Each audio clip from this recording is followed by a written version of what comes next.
te ajudar mais em sua caminhada com Deus. E veja bem, eu gosto de orar diante do Senhor. Ontem à tarde eu chorei e disse: nos ajude, Senhor, a ensinar algo, a não ficar ensinando coisas que não são bíblicas. Isso sempre me preocupou. Eu sou uma pessoa com opinião forte, sou teimoso e por aí vai, mas o Espírito Santo é Deus e ele pode fazer o que é preciso. Senhor, faça o que o Senhor precisar fazer se eu me desviar ou se eu não estiver ensinando o que eu devo ensinar. Me faça voltar, porque as pessoas guiam suas vidas baseado no que falamos aqui. E não são pregadores. Alguns são, a maioria não é. Não são pregadores. E existe uma profundidade aí que o pregador que realmente é chamado por Deus tem, que o resto do povo não tem. E é por isso que você pode ter um problema quando pega um homem que é muito bom naquilo que ele faz, no mundo de negócios, mas coloca ele no púlpito e tudo vai por água abaixo. Não dá certo, porque o chamado que estamos tentando discutir aqui todo dia é extremamente importante. O chamado de Deus, que Deus chama as pessoas e é muito diferente entre você e você que é chamado por Deus ou uma outra pessoa que é salva, cheia do Espírito e ama a Deus, mas não tem o chamado na vida e no coração dela. Mas é nossa responsabilidade nos certificar que preguemos a palavra o mais próximo possível no que diz respeito a falar como um ser humano e não permitir que nossos sentimentos pessoais fiquem envolvidos na situação, mas que preguemos somente a palavra de Deus. Olha, é importante fazer isso. A diferença entre o ministro que é chamado por Deus e uma pessoa que não é chamada é exatamente isso aí. É o chamado que Deus tem sobre o ministro. E sendo um pastor evangelista, a diferença é no chamado. Não é em uma área, a diferença não é uma questão de Deus ama o ministro mais, ou que Deus tem.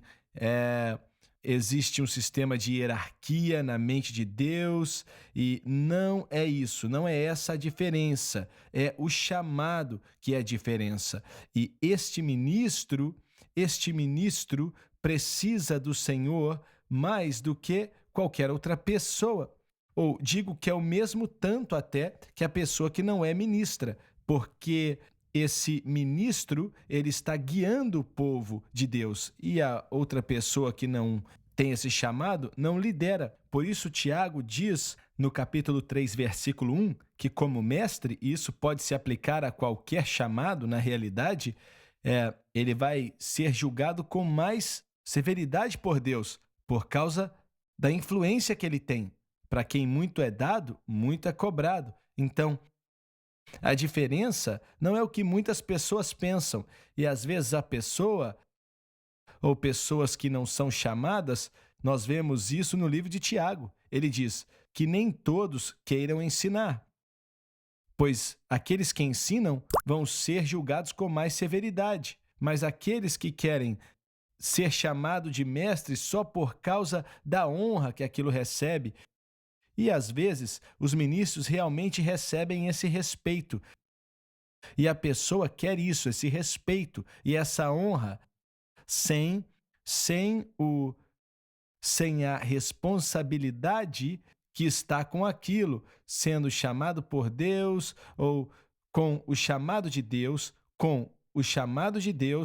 que é acompanhado de uma grande responsabilidade. Sabemos que para quem muito é dado, muito é cobrado. Então, não é algo, não é hoje em dia, no mundo em que vivemos, ministros, especialmente na televisão, isso acontece na televisão, que quando pessoas veem um pregador na televisão, é como se aquela pessoa já não fosse mais uma pessoa, passa a ser uma estrela, passa a ser alguém que não é mais humano de maneira alguma, é a mesma pessoa. Quando você Quem estiver assistindo esse programa de TV hoje e nos assistem, somos pessoas comuns, temos problemas e somos ministros, mas temos que trabalhar, suamos quando trabalhamos, não somos super-homem, vivemos em casas de verdade e temos vidas verdadeiras, pecado é pecado e a resposta é a resposta,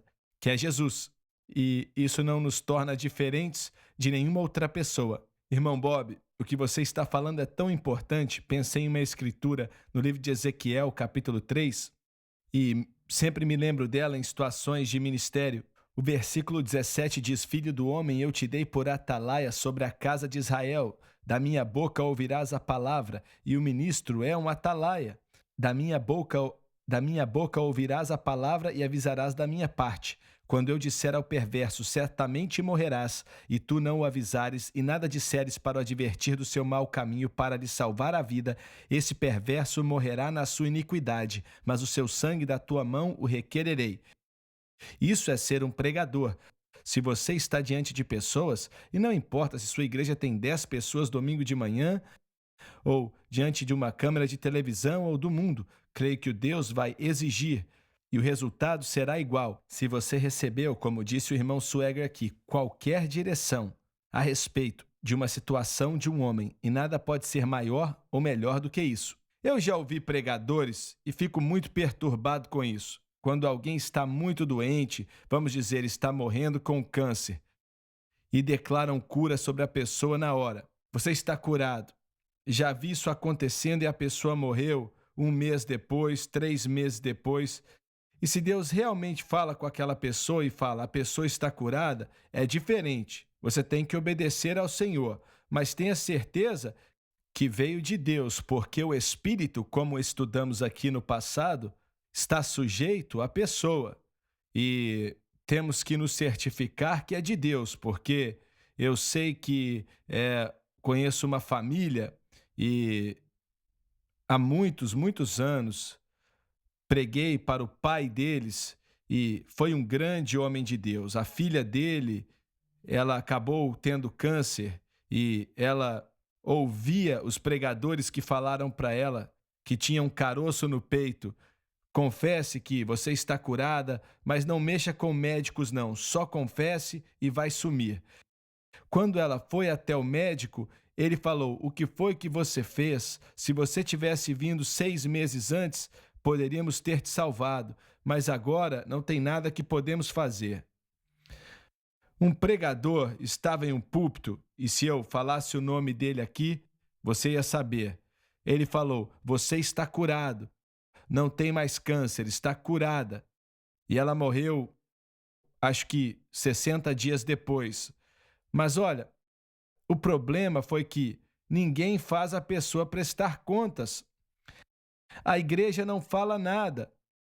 A pessoa vai para outro lugar e acaba fazendo a mesma coisa de novo, porque eu sei quem é a pessoa.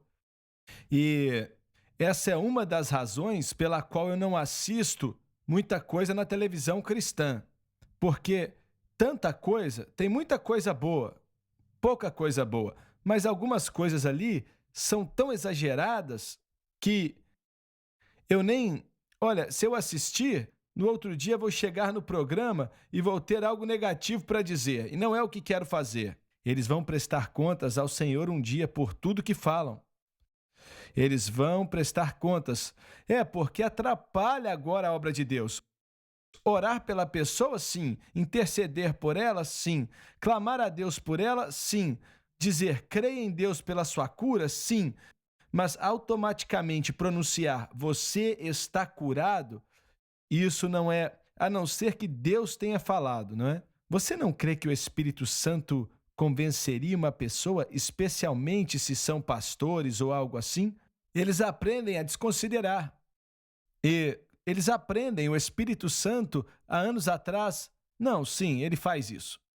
Mas eles desconsideram e depois de um tempo, o Espírito de Deus não quer mais nada a ver com eles. Você crê que o Espírito Santo ainda pode se mover através do ministério deles? Você crê? Eu creio que às vezes a pessoa é curada de fato e pela fé deles, não porque alguém orou por eles. Ah, tá bom. Então, mas isso tem sido um problema desde o primeiro dia, para ser sincero com você. Creio que o importante a dizer aqui é o seguinte: ainda acreditamos em milagres, sabemos que eles acontecem, temos que continuar orando pelos doentes e exercitando fé. Nós temos que fazer exatamente o que você falou. E se eu nunca mais ver outra cura, ele ainda cura. Ele não faz quando eu quero, mas ele ainda cura. Eu sei do que estou falando. Ele me curou quando eu tinha 10 anos de idade. E eu sei que ele cura. Ele não cura muita gente que eu imponho as mãos sobre eles. As pessoas não são curadas. E eu queria que não fosse assim. Queria que o Senhor curasse a todos por quem eu oro. Não é assim, mas eu ainda acredito que é Ele quem cura. Eu creio nisso. E como você falou, acho importante continuar acreditando nessa realidade. Ele não teria escrito milagres aqui. Ele é um Deus que opera milagres e devemos crer nisso, pregar isso, falar disso, declarar isso, cantar que Ele é um Deus que opera milagres. Mas você vai ter que esperar mais alguns instantes. Voltamos já.